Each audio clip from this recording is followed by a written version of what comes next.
إذا تصدقت قالوا يرائي، إن كنت حليما لا ترد الإساءة بمثلها قالوا جبان، إن كنت صاحب دين لا تجاريهم في مجالسهم في غيبة أو نميمة قالوا متزمت، إن كنت في عملك شريفا لا تمد يديك إلى رشوة أو إلى حرام قالوا أحمق لا يعرف ما الذي يخبئه له الزمان، إن كنت محسنا إلى زوجتك قالوا خروف، هذا ما يحدث في دنيا الناس يتكلمون به، إن كانت المرأة منتقبة قالوا تستر قبحها، إن كانت متحجبة عفيفة قالوا جاهلة بالموضة ورجعية، إن كانت تحسن إلى زوجها وتطيعه قالوا ضعيفة الشخصية.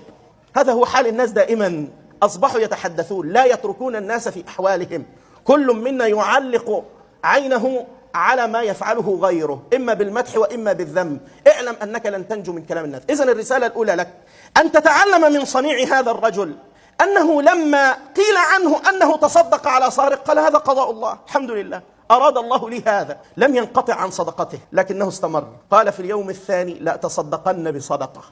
الرسالة الأولى لك أنت إذا كنت على طاعة كن كما أنت، لا تتنازل عن مبادئك من أجل أن ترضي الناس، فلن ترضي الناس أبدا، فأكثر الناس لو دققت في أحوالهم هم غير راضين عن ربهم، فكيف يرضى الناس عن الناس؟ إياك في هذا الزمن أن تخاف من قال وقيل.